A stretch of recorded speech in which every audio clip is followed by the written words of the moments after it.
Tempat hiburan di Kabupaten Tuban, Jawa Timur disegel petugas lantaran nekat beroperasi penyegelan karaoke ilegal untuk mencegah penyebaran virus corona di Kabupaten Tuban.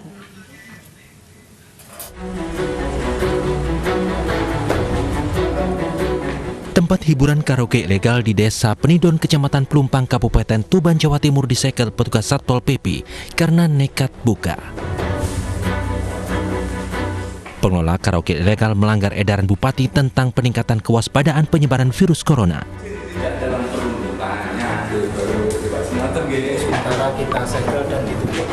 Sebelum disegel, pemilik karaoke sudah diberi peringatan sebanyak 2 kali melalui surat edaran. Pemilik usaha karaoke berdalih bahwa surat edaran tidak berisi penghentian karaoke. Tempat karaoke ilegal juga sudah 4 kali dirazia oleh petugas Satpol PP karena tidak memiliki izin usaha. Karaoke ini kita segel hari ini karena terbukti melakukan pelanggaran. Yang pertama, tidak mengindahkan apa yang disampaikan baik itu oleh pimpinan Jawa Timur sampai dengan Bupati menginstruksikan untuk sama-sama seluruh warga masyarakat ini bersama-sama untuk mencegah berkembangnya virus corona ini di Kabupaten Tuban. Meski pemilik karaoke sempat menolak usahanya ditutup, petugas Satpol PP tetap menutup tempat hiburan ini untuk mencegah penyebaran virus corona. Dari Tuban, Jawa Timur, Pipit Wibawanto, iNews melaporkan. Untuk memutus mata rantai penyebaran virus corona, petugas gabungan membubarkan syuting di Kabupaten Bogor, Jawa Barat. Selain itu, warga Jakarta yang diketahui memiliki suhu tubuh tinggi tidak diperbolehkan memasuki wilayah Bogor.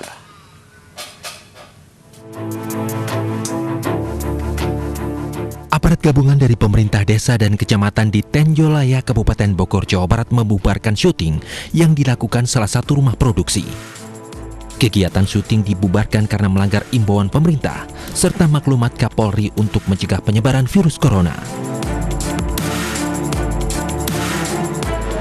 Untuk mencegah penyebaran virus corona, aparat desa juga memeriksa kendaraan yang memasuki Kecamatan Ciampea dan Kecamatan Tenjolaya, Kabupaten Bogor, Jawa Barat. Seorang pengendara asal Jakarta dilarang masuk karena memiliki suhu tubuh tinggi saat diperiksa. Alasannya nggak jelas, ya kalau memang mau jemput isinya daripada kita ambil resiko lebih begitunya yang suruh ke sini. Dia tunggu sini, tapi akhirnya katanya mau balik lagi aja. Tadi di termogan berapa Pak suhunya Pak? 37,8. Cuma ini kan kita memang sedang pembatasan yang masuk ke wilayah Tenjolaya. Kalau alasannya kurang jelas, tidak benar-benar urgen, kita sarankan untuk tidak masuk ke wilayah kita. Pemeriksaan terhadap warga yang melintas di 2 kecamatan ini terus dilakukan untuk mencegah penyebaran virus corona. Dari Kabupaten Bogor, Jawa Barat, Wildan Hidayat, iNews melaporkan. Video karyawan pusat perbelanjaan di Depok, Jawa Barat yang menangis viral di media sosial. Para karyawan menangis karena di PHK oleh manajemen dengan alasan perekonomian yang terdampak pandemi corona. Dalam video yang beredar di media sosial, para karyawan menangis lantaran di PHK pihak manajemen. Ketua Unit Serikat Pekerja membenarkan video yang beredar ini terjadi di saat para karyawan mengetahui telah di PHK. Ironisnya, para karyawan diberi pesangon tanpa mempertimbangkan durasi masa kerja. Jumlah pekerja yang di PHK mencapai 300 orang. 120 diantaranya karyawan tetap dan sisanya pekerja dari supplier. Toko Ramayana Depok akan tutup selamanya, tutup total. Dengan status pekerjanya di PHK sepihak. Makanya terjadilah video itu yang kita semua tidak menyangka bahwa keputusan manajemen itu terlalu cepat. Kita juga tidak bisa berbuat apa-apa, kita cuma bisa meratapi itu semua. Makanya video itu langsung tersebar luas. Di Surabaya, Jawa Timur, hampir 2.000 pekerja di PHK dari 29 perusahaan. Sementara karyawan yang dirumahkan mencapai 16.000 orang lebih. Mayoritas perusahaan yang mengambil kebijakan pengurangan karyawan berasal dari sektor perhotelan dan pariwisata. Sementara terkait tunjangan hari raya, hingga saat ini masih dalam pembahasan. Selain pengurangan karyawan, dampak juga dirasakan industri hotel dan restoran, ialah pajak yang harus disetorkan. Sekda semuanya teman-teman kepala OPD, jadi itu makanya karena tadi juga menunggu hasil.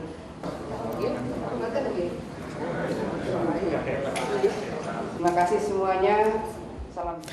Dan informasi selengkapnya mengenai ribuan pekerja di Jawa Timur di PHK saat ini sudah bergabung bersama kami Kepala Dinas Tenaga Kerja dan Transmigrasi Jawa Timur, Himawan Estu Bagijo. Selamat sore Pak Himawan. Selamat sore Mbak. Ya, Pak Himawan, bisa dijelaskan ribuan pekerja yang di PHK ini dari sektor mana saja Pak? Jadi saya ingin sampaikan dulu bahwa di Jawa Timur itu prinsipnya ada dua. Satu dirumahkan, satu di PHK. Nah kalau sektor perhotelan sementara ini kategorinya yang banyak itu dirumahkan. Nah kalau yang di PHK ini umumnya adalah dari sektor industri yang sifat bahan bakunya itu import, Mbak. Gitu. Yang dirumahkan ini tetap digaji atau tidak, Pak? Kami menyerahkan proses perjanjian kerja PKB namanya. Ya, perjanjian bersama antara pekerja dengan pemilik pengelola hotel. Nah, umumnya dibayar separuh, Mbak, mereka dirumahkan. Sampai kapan, Pak, dirumahkannya ini? Jadi gini, Mbak, konstruksinya adalah konstruksi dirumahkan. Ini bergantung kepada proses yang berlangsung ini nanti. Kita belum tahu, tetapi karena kategorinya mereka itu dirugikan oleh situasi COVID, by name, by address, kita kirimkan nama mereka ke Menteri Tenaga Kerja untuk mendapatkan namanya itu Social Safety Net, Mbak, dari program Kartu Prakerja yang dibuka oleh Menaker. Nah, jadi konstruksinya mereka kita kirim, NIK-nya, lalu rekomendasi dari perusahaan hotelnya, mereka mendapat nanti 600.000 per bulan, 4 bulan, Mbak. Itu baik yang di PHK maupun yang dirumahkan, Pak? Prinsipnya sama. Prinsipnya sama. Yang di PHK dan dirumahkan sama, ya. Ini berapa lama, Pak, bantuan 600.000 itu akan segera cair? Ini yang kami terus berkoordinasi karena ketika data kami kirim, itu kan harus diverifikasi oleh kawan-kawan Kemenaker. Begitu verifikasi, nanti by name, by address, mereka sudah clear, kita sampaikan ke perusahaan, harus mengirim nomor rekening masing-masing, Mbak, kepada kementerian, karena ini uang itu bantuannya sifatnya personal, tidak dilewatkan dinas, tidak dilewatkan perusahaan. Nah, mudah-mudahan kalau ini lancar, sekurang-kurangnya di end of April ini sudah bisa mulai disalurkan, Mbak. Gitu. Karena ini sangat dibutuhkan. Apakah ada jaminan seluruh karyawan yang di PHK dan juga yang dirumahkan ini akan mendapat bantuan tersebut, Pak? Sudah pasti begitu? Kan Kartu Prakerja ini dulu itu hanya diupayakan untuk 500.000 se-Indonesia melalui Kemenaker. Nah, sekarang sudah ditambah, jatahnya menjadi hampir 1 juta. Nah, ini juga bergantung kecepatan kami untuk mengirim by name, by address itu. Ini yang dalam bentuk uang, Mbak, yang melalui Kartu Prakerja yang dirubah menjadi stimulus ekonomi social safety net itu tadi. Kalau ini bisa, pasti mereka dapat, Mbak, gitu. Pak, tentunya 600.000 ini tidak cukup begitu untuk memenuhi kebutuhan, apalagi mereka yang mempunyai yang sebagai tulang punggung keluarga. Apalagi Pak, mungkin bantuan yang diberikan oleh pemerintah daerah kepada para pekerja yang di PHK dan dirumahkan. Baik, yang dari Pemprov itu kan ada nanti pembagian sembako untuk mereka. Jadi dalam bentuk natura, ini yang sudah dirancang oleh Ibu Gubernur Jawa Timur untuk wilayah Jawa Timur. Jadi, nah nanti kita juga akan melihat bagaimana dari kabupaten kota. Karena usulan ini sebenarnya lah dimulai dari kabupaten kota bersama Apindo, bersama serikat pekerja di kabupaten kota. Sehingga nanti akan kita lihat. Nah, kita berharap bahwa yang disampaikan oleh kabupaten kota dan provinsi itu tidak dalam bentuk uang tunai, tetapi dalam bantuan-bantuan kebutuhan makan, misalnya beras, gula, minyak, itu yang diharapkan. Sehingga ketika mereka tidak punya uang untuk membeli yang lain-lain, tetapi karena bahan makannya cukup, menurut saya itu sudah bisa mencukupi. Mbak, saya ingin sampaikan, mungkin kalau 600.000 bagi ring 1 di Jatim memang mungkin kurang. Misalnya Gresik, Surabaya, Sidoarjo, Pasuruan, dan Mojokerto. Tapi bagi di luar ring 1 cukup loh Mbak, 600.000 itu Mbak. Karena kan UMK mereka tidak lebih dari 2 juta Mbak. Oke, bantuan ini kan jangka pendek begitu Pak, hanya 4 bulan. Jangka panjangnya seperti apa Pak? Sudah adakah skema-skema yang dipikirkan, yang dibuat begitu untuk mengakomodir para pekerja yang di PHK yang jumlahnya tidak sedikit Pak? Baik, jadi kalau di Jatim sendiri Mbak, nanti kita masih tetap menjalankan proses reskilling atau upskilling Mbak, yang sudah kita siapkan bagi mereka yang di PHK untuk memilih jalur-jalur pelatihan. Kita sudah siapkan antara anggaran APBD dan anggaran APBN. Nah, di APBD itu kita sudah bisa menyerap 33.000 untuk nanti dilatih gitu. Nah, nanti kita akan kumpulkan juga dari BPJS Ketenagakerjaan. Karena gini, kalau mereka ter-PHK dan mereka itu terdaftar sebagai peserta aktif, mereka kan dapat uang nanti dari BPJS Ketenagakerjaan. Selain itu, dari BPJS Ketenagakerjaan juga ada namanya itu pelatihan untuk menyiapkan mereka mendapat reskilling, keterampilan lain, itu yaitu yang kita lakukan. Sehingga khusus anggaran pelatihan ini di Jatim tidak dipotong untuk recovery kesehatan Mbak. Jadi ini yang sudah kita siapkan. Apakah ada juga Pak himbauan kepada pihak perusahaan agar nantinya memperkerjakan kembali setelah pandemi corona ini selesai? Pasti Mbak, kita sudah membuat satu ketentuan perjanjian. Jadi gini, semua permohonan PHK itu harus disertakan analisis dan keterangan Mbak. Faktor-faktor yang menyebabkan mereka mem-PHK itu apa?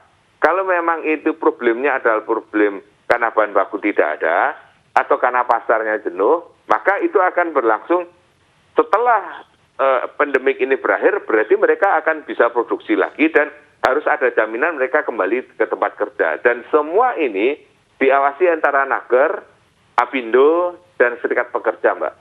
Gitu. Apakah karyawan yang di PHK ini sudah mendapatkan hak-haknya, Pak? Seperti contohnya pesangon, Pak? Jadi gini, kalau PHK itu prinsipnya harus dibayar, Mbak, pesangon.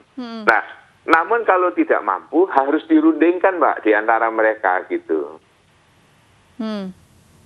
Yang saat ini terjadi seperti apa Pak? Sudah dibayar atau memang belum dibayar karena perusahaan juga mengalami kesulitan ekonomi?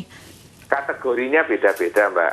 Kalau maaf tidak saya sebut ya, perusahaan-perusahaan yang sudah mapan memang karena sesuatu itu karena produknya sudah di-reject dari luar negeri dan yang lain sudah dibayar penuh Mbak. PHK-nya mereka sudah sesuai dengan aturan.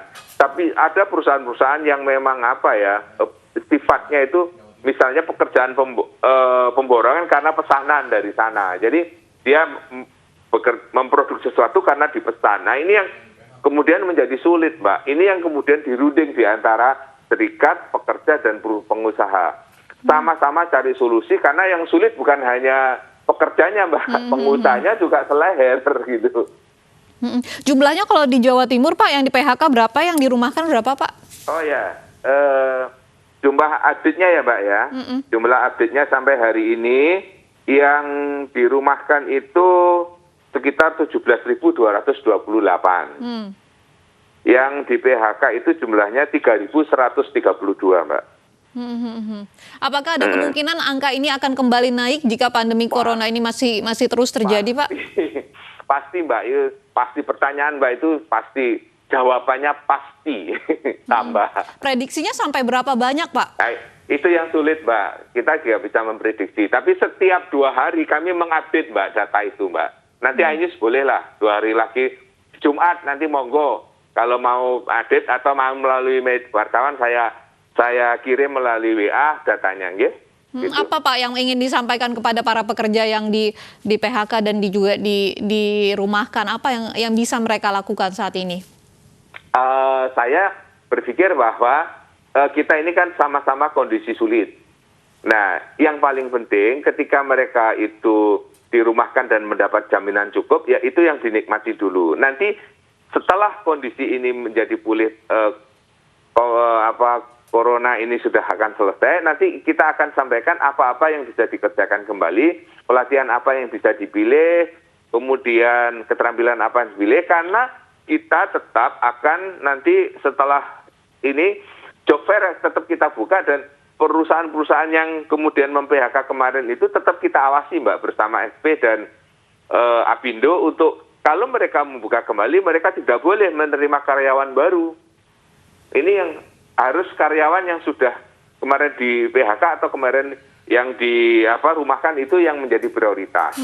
Yang kedua, kalau mereka mau mem-PHK terus, itu harus berdasarkan usia Mbak. Logikanya kasus 55, 56 itu memang sudah pada waktunya untuk mereka nanti bisa dibahkan usia 56. Nah, sebelum mereka memasuki PHK betulan, maka harus ada proses pelatihan untuk memberikan mereka reskilling, untuk supaya mereka bisa tetap produktif dengan keterampilan baru. Gitu. Baik. Terima kasih Pak Himawan atas penjelasannya dan sudah bergabung bersama kami di ini sore. Pemirsa, aturan larangan membawa penumpang bagi ojek online mengancam pengemudi kehilangan pendapatan mereka selama pembatasan sosial berskala besar di Jakarta berlaku. Para pengemudi ojek online meminta pemerintah memberikan bantuan sebagai kompensasi pemberlakuan aturan tersebut.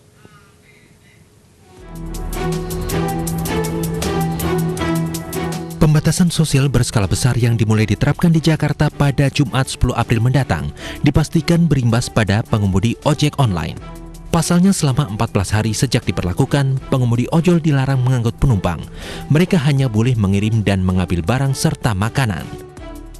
Keputusan ini memancing protes pengemudi ojol karena akan semakin menggerus pendapatan mereka yang sudah berkurang bahkan sejak corona merebak.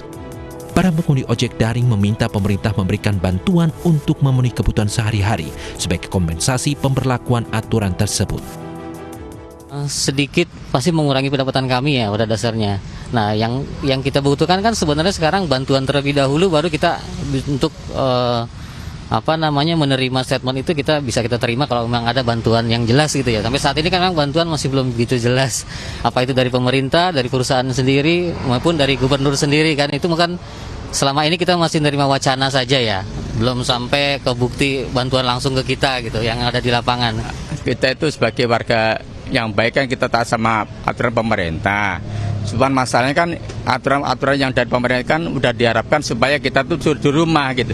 Nah, sementara di rumah itu kalau kita nggak kerja, nggak ada ngasih makan, kasarnya gitu. Jadi kalau misalnya dijamin di rumah itu, kalau yang PNS atau yang punya karyawan kan jelas itu ada pendapatan gaji sekian gitu. Kalau yang online kayak gini kan nggak ada gaji, nggak ada pendapatan lain. Kalau kita nggak kerja ya nggak makan, kasarnya gitu. Presidium Nasional Gabungan Aksi Roda 2 yang menjadi salah satu asosiasi ojek online di Indonesia meminta 3 hal dipenuhi pemerintah DKI Jakarta selama pemberlakuan PSBB. Salah satunya mendapatkan bantuan langsung tunai senilai Rp100.000 per hari.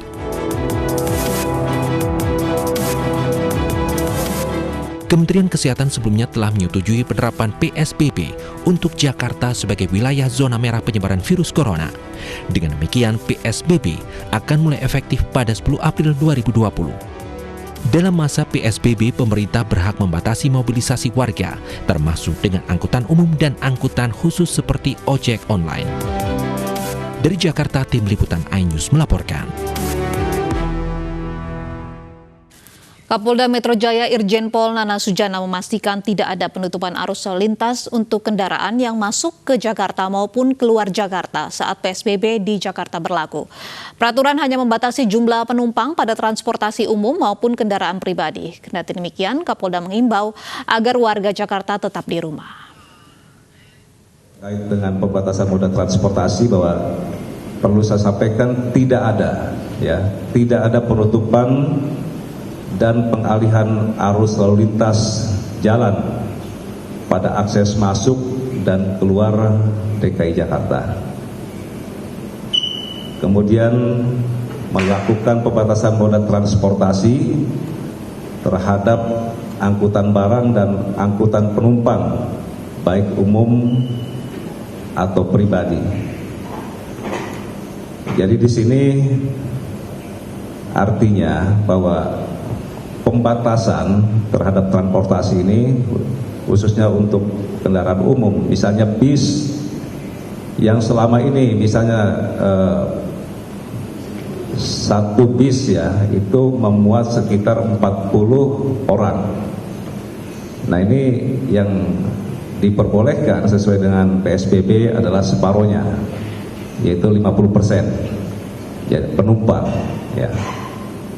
Demikian juga misalnya kereta api, ini berlaku untuk kendaraan-kendaraan umum. Dan sampaikan juga kereta api termasuk MRT, kemudian LRT ya. Jadi yang diperbolehkan adalah sebagian, separohnya ataupun 50% dari jumlah penumpang seperti biasanya itu. Demikian juga bagi kendaraan pribadi ya. Kendaraan pribadi misalnya yang kendaraan Avanza itu yang biasanya bisa ditempati sampai 6 orang, ini hanya boleh sekitar 3 orang. Dan ini juga berlaku bagi roda 2. Roda 2 tidak ada istilahnya yang membawa kendaraan roda 2 ini berboncengan. Ini jelas melanggar physical distancing itu. Ya. Ya. Jadi ini melanggar physical distancing. Jadi mereka hanya diperbolehkan untuk 1 orang, dan ini berlaku juga bagi ojek online. Ya. Dan detailnya kita masih menunggu peraturan gubernur ya, Pergub. Kita masih menunggu peraturan gubernur. Jangan kemana-mana, Ani sore akan kembali usai informasi berikut.